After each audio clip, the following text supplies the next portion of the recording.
नमस्कार, आप सभी का स्वागत है। आज है 20 जून 2021 और आज हम 20 जून 2021 से संबंधित करेंट अफेयर्स के जितने भी महत्वपूर्ण प्रश्न बन सकते हैं उन सारे प्रश्नों पर चर्चा करेंगे। तो आइए शुरू करते हैं। पहला प्रश्न है, हाल ही में किस बैंक द्वारा डिजिटल लेंडिंग प्लेटफॉर्म इंडसइजी कार्ड नाम से लॉन्च किया गया है? तो इसका सही उत्तर है विकल्प सी, इंडसइंड बैंक के द्वारा इंडसइजी क्रेडिट नाम से डिजिटल लैंडिंग प्लेटफॉर्म लॉन्च किया गया है। यह देखिए, यह बैंक के जो ग्राहक हैं उनको भी ये सुविधा मिलेगी तथा जो ग्राहक नहीं हैं उन्हें भी ये सुविधा बैंक प्रदान करेगा।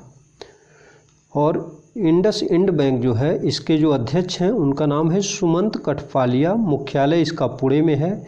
इसकी स्थापना एसपी हिंदुजा के द्वारा की गई थी 1994 अप्रैल 1994 में इंडसइंड बैंक की स्थापना की गई थी।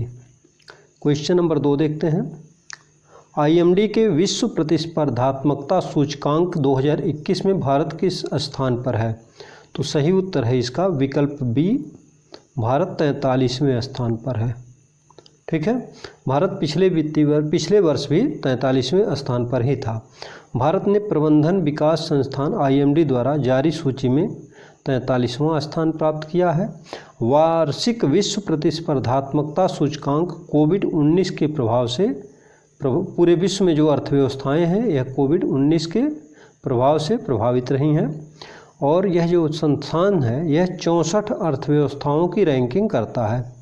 ठीक है, इस रैंकिंग में स्विट्जरलैंड पहले स्थान पर है, स्वीडन दूसरे स्थान पर है और डेनमार्क तीसरे स्थान पर है। यानी कि स्वीडन 1, स्विट्जरलैंड पहले स्थान पर, स्वीडन दूसरे स्थान पर और डेनमार्क तीसरे स्थान पर है।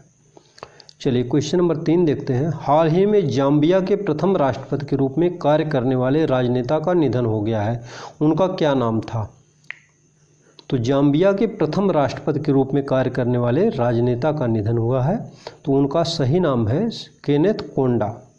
केनेथ कोंडा 1964 से 1991 तक जाम्बिया के राष्ट्रपति रहे। 1964 में जाम्बिया को यूनाइटेड किंगडम से स्वतंत्रता मिली और तभी से केनेथ कोंडा वहाँ के राष्ट्रपति रहे और 1991 तक उन्होंने लगातार 27 वर्षों तक वहाँ पर कार्य किया।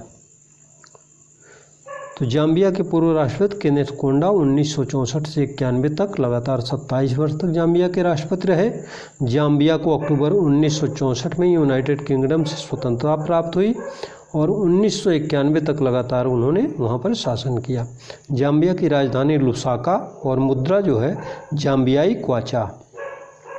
क्वेश्चन नंबर 4, हाल ही में किस संगठन ने संयुक्त राष्ट्र का प्रतिष्ठित 2021 लैंड फॉर लाइफ अवार्ड जीता है? तो सही उत्तर है इसका विकल्प सी, फेमिलियल फॉरेस्ट्री। फेमिलियल फॉरेस्ट्री नामक राजस्थान की एक संस्था है, उसने यह पुरस्कार जीता है। अब देख लेते हैं। यह अवधारणा संयुक्त राष्ट्र कन्वेंशन टू कॉम्बैट डिजर्टिफिकेशन के तहत रखा गया है। इसको भूमि के संतुलन की दिशा में किए गए प्रयासों को उत्कृष्टता और नवाचार को पहचानने के लिए 2 साल में लैंड फॉर लाइफ अवार्ड आयोजित किया जाता है और यूएनसीसीडी के द्वारा 2021 का विषय तय किया गया है स्वस्थ भूमि स्वस्थ जीवन, healthy land healthy life. Land for life 2011 में यूएनसीसीडी का जो कॉन्फ्रेंस ऑफ पार्टीज हुई, ठीक है, कॉन्फ्रेंस ऑफ पार्टीज का जो 10वां नंबर था उसमें तय किया गया था। भूमि संरक्षण व बहाली के संदर्भ में दुनिया का सर्वोच्च पुरस्कार इसको माना जाता है। राजस्थान में एक श्याम सुंदर ज्ञानी एक जलवायु कार्यकर्ता द्वारा सृजित पर्यावरण संरक्षण अवधारणा है जो फेमिलियल फॉरेस्ट्री है। श्री श्याम सुंदर ज्ञानी राजस्थान विश्वविद्यालय में समाज शास्त्र के प्रोफेसर हैं। 15 वर्ष से अधिक समय से फेमिलियल फॉरेस्ट्री के लिए वह सक्रिय हैं और 2.5 मिलियन से अधिक वृक्ष लगवा चुके हैं। यानी कि लगभग 25 लाख वृक्ष वो लगवा चुके हैं। 15,000 से अधिक गांव के 1 मिलियन से अधिक परिवारों ने यह वृक्ष लगाए हैं। क्वेश्चन नंबर 5, राष्ट्रीय पठन दिवस किस तिथि को मनाया जाता है? तो राष्ट्रीय पठन दिवस 19 जून को मनाया जाता है। ठीक है, राष्ट्रीय पठन दिवस का आयोजन किसके द्वारा किया जाएगा? CBSE के द्वारा किया जाएगा। और यह दिवस केरल में पुस्तकालय आंदोलन के जनक स्वर्गीय PN पनिक्कर के सम्मान में मनाया जाता है। PN पनिक्कर की पुण्यतिथि 19 जून को रही है और 19 जून के विश्व पठन दिवस मनाया जाता है। राष्ट्रीय पठन दिवस मनाया जाता है। 2021 में राष्ट्रीय पठन दिवस का ये 76वां संस्करण है। 19 जून के बाद जो सप्ताह आता है उसको पठन सप्ताह माना जाता है और 19 जून से 18 जुलाई तक का जो पूरा एक महीने का काल होता है उसको पठन माह माना जाता है। पढ़ो और बढ़ो 2022 के लिए राष्ट्रपति ने यह संदेश दिया है, पढ़ो और बढ़ो। क्वेश्चन नंबर 6, हाल ही में एक प्रसिद्ध भारतीय धावक जो फ्लाइंग सिख के नाम से मशहूर थे का 18 जून 2021 को निधन हो गया है। उनका नाम है मिल्खा सिंह। मिल्खा सिंह को सबसे पहले एशियाई खेलों में स्वर्ण पदक जीतने का गौरव हासिल है। ठीक है, तो फ्लाइंग सिख या उड़न सिख के नाम से भी वो मशहूर हैं। उनका अभी हाल ही में 18 जून को निधन हुआ है। अब देखिए थोड़ा जान लेते हैं उनके बारे में। एशियाई खेलों में सबसे पहले स्वर्ण पदक जीतने वाले एथलीट बने। एशियाई खेलों में कुल 4 स्वर्ण पदक उनके द्वारा जीते गए। 1958 के टोक्यो एशियाड में 200 मीटर और 400 मीटर में उन्होंने स्वर्ण पदक जीता और 1962 के जकार्ता एशियाई खेलों में 400 मीटर तथा 4x400 मीटर का उन्होंने स्वर्ण पदक जीता। 1960 के रोम ओलंपिक में 400 मीटर की दौड़ में उन्हें चौथा स्थान प्राप्त हुआ था। अभी कुछ दिनों पहले मिल्खा सिंह की वाइफ का भी देहांत हो गया है। क्वेश्चन नंबर 7, संघर्ष में यौन हिंसा उन्मूलन के लिए अंतर्राष्ट्रीय दिवस पर हर साल विश्व भर में किस तिथि को मनाया जाता है? तो सही उत्तर है इसका विकल्प बी, 19 जून को मनाया जाता है। और आगे देख लेते हैं। संघर्ष से संबंधित यौन हिंसा को समाप्त करने की आवश्यकता के बारे में जागरूकता बढ़ाना, यौन हिंसा से बचे लोगों का सम्मान करना, जिन्होंने इसके लिए अपना जीवन समर्पित किया उन्हें श्रद्धांजलि देना। 19 जून 2015 को संयुक्त राष्ट्र महासभा द्वारा इसको मनाने की घोषणा की गई और 2021 में 7वां वर्ष है जब यह तिथि मनाई जा रही है। क्वेश्चन नंबर 8, हाल ही में किस तिथि को आस्टिक प्राइड डे के रूप में मनाया गया? आस्टिक प्राइड डे के रूप में मनाया गया, तो ये हो जाएगा आपका 17 जून को आस्टिक प्राइड डे के रूप में मनाया जाता है और पहला जो है 2005 में ब्राज़ील में मनाया गया। क्वेश्चन नंबर 9, हाल ही में RBI ने किन 2 बैंकों पर कुल मिलाकर 6 करोड़ जुर्माना लगाया है? कुल मिलाकर के 6 करोड़ रुपए का जुर्माना लगाया है। तो पहला विकल्प इसका सही है, बैंक ऑफ इंडिया और पंजाब नेशनल बैंक। इन दोनों बैंकों पर RBI ने कुछ मानकों का उल्लंघन करने के कारण इनके ऊपर जुर्माना लगाया है। धोखाधड़ी, वर्गीकरण और रिपोर्टिंग से संबंधित मानकों के उल्लंघन के लिए रिजर्व बैंक ऑफ इंडिया ने बैंक ऑफ इंडिया पर 4 करोड़ और पंजाब नेशनल बैंक पर 2 करोड़ रुपए का जुर्माना लगाया। इस प्रकार कुल मिलाकर के 6 करोड़ रुपए का जुर्माना लगाया गया है।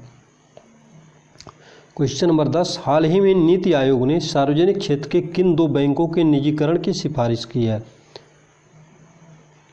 तो सही विकल्प है इसका विकल्प सी, सेंट्रल बैंक और इंडियन ओवरसीज बैंक। इन 2 बैंकों की सिफारिश नीति आयोग ने निजीकरण करने की है। ठीक है, तो क्या होगा इससे? सरकारी हिस्सेदारी बेचने की सिफारिश होगी। निवेश और सार्वजनिक संपत्ति प्रबंधन विभाग और वित्तीय सेवा विभाग द्वारा प्रस्ताव की जांच करने में और निजीकरण के लिए आवश्यक विधायी परिवर्तन करने में सहायता की जाएगी। कैबिनेट सचिव की अध्यक्षता में इस पर सचिवों की एक समिति निर्णय करेगी। नीति आयोग के बारे में जानें तो नीति आयोग की स्थापना 1 जनवरी 2015 को, मुख्यालय नई दिल्ली, अध्यक्ष प्रधानमंत्री होते हैं, उपाध्यक्ष हैं इसके अमिताभ कांत, इसके उपाध्यक्ष हैं अमिताभ कांत और इसके CEO जो मुख्य कार्यकारी अधिकारी होते हैं वह हैं राजीव कुमार। क्वेश्चन नंबर 11, हाल ही में दुनिया का तीसरा सबसे बड़ा हीरा कहाँ पाया गया है? तो सही उत्तर है इसका विकल्प ए, बोत्सवाना। जो कि एक अफ्रीकी देश है, ठीक है। तो उस अफ्रीकी देश में उसकी राजधानी गैबरोन से 75 किलोमीटर की दूरी पर, बोत्सवाना की राजधानी गैबरोन से 75 किलोमीटर की दूरी पर ज्वानिंग खदान से 1098 कैरेट का यह हीरा पाया गया है। विश्व में हीरे का सबसे बड़ा उत्पादक देश कौन है? तो बोत्सवाना माना जाता है। और 2015 में कांगो की ग्राफ डायमंड कंपनी द्वारा 1111 कैरेट का एक हीरा खोजा गया, जो विश्व का दूसरा सबसे बड़ा हीरा माना जाता है। और बात करें सबसे बड़े हीरे की, तो सबसे बड़ा हीरा कुलियन हीरा, यह 3106 कैरेट का है, जिसे 1905 में दक्षिण अफ्रीका में पाया गया था। अब क्वेश्चन नंबर 12, किस राज्य सरकार ने रायथू बंधु योजना की शुरुआत की है? अब देखिए रायथू बंधु योजना क्या है, तो पहले किस राज्य सरकार ने शुरू की है? तो तेलंगाना ने शुरू की है, ठीक है। तेलंगाना की राजधानी कहाँ है? हिमाचल प्रदेश। मुख्यमंत्री कौन है? के चंद्रशेखर राव। अब देखिए, और तेलंगाना के मुख्य राज्यपाल कौन हैं? गणेशी लाल हैं। कृषि एवं किसान कल्याण विभाग, तेलंगाना के कृषि एवं किसान कल्याण विभाग ने 2018 से यह योजना शुरू की है। इसमें एक वर्ष में 2 फसलों के लिए निवेश समर्थन का कल्याणकारी कार्यक्रम लागू किया गया है, इसमें शामिल किया गया है। बीज, उर्वरक, कीटनाशक, खेत की तैयारी की लागत में सहायता देने का यह कार्यक्रम है। प्रति सीजन ₹5000 प्रति एकड़ दिया जाएगा, यानी कि एक साल में 2 फसलें होती हैं, अगर 2 सीजन बुआई होती है तो 1 एकड़ पर 10,000 रुपये प्रदान किए जाएंगे किसानों को। टोक्यो ओलंपिक के लिए क्वालिफाई करने वाले पहले ताइक्वांडो एथलीट कौन बने हैं? तो इसका सही उत्तर है ये भवानी देवी, टोक्यो ओलंपिक के लिए क्वालिफाई करने वाली पहली ताइक्वांडो एथलीट बनी हैं। क्वेश्चन नंबर 14, अंतर्राष्ट्रीय तैराकी महासंघ के अध्यक्ष कौन बने हैं? तो सही उत्तर है इसका विकल्प सी, हुसैन अल मुसल्लम, ठीक है।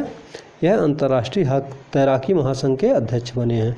ग्रेग बर्कले जो हैं ये न्यूजीलैंड के हैं और आईसीसी के अध्यक्ष हैं ये। क्वेश्चन नंबर 15 देखते हैं, हाल ही में उत्तर प्रदेश पिछड़ा वर्ग आयोग के अध्यक्ष कौन बने हैं? उत्तर प्रदेश पिछड़ा वर्ग आयोग के अध्यक्ष कौन बने हैं?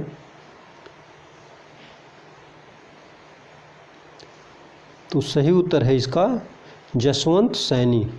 जसवंत सैनी को उत्तर प्रदेश पिछड़ा वर्ग आयोग का अध्यक्ष बनाया गया है। अब आज का प्रश्न, किस राज्य सरकार ने रायथू बंधु योजना की शुरुआत की है? आपको अपना उत्तर कमेंट बॉक्स में लिखना है। और अगर आपको यह वीडियो पसंद आया हो तो कृपया लाइक कर लें, तथा अभी तक अगर आपने इस चैनल को सब्सक्राइब नहीं किया है तो कृपया सब्सक्राइब कर लें तथा बेल आइकन दबाना बिल्कुल ना भूलें। आपका दिन शुभ रहे। धन्यवाद।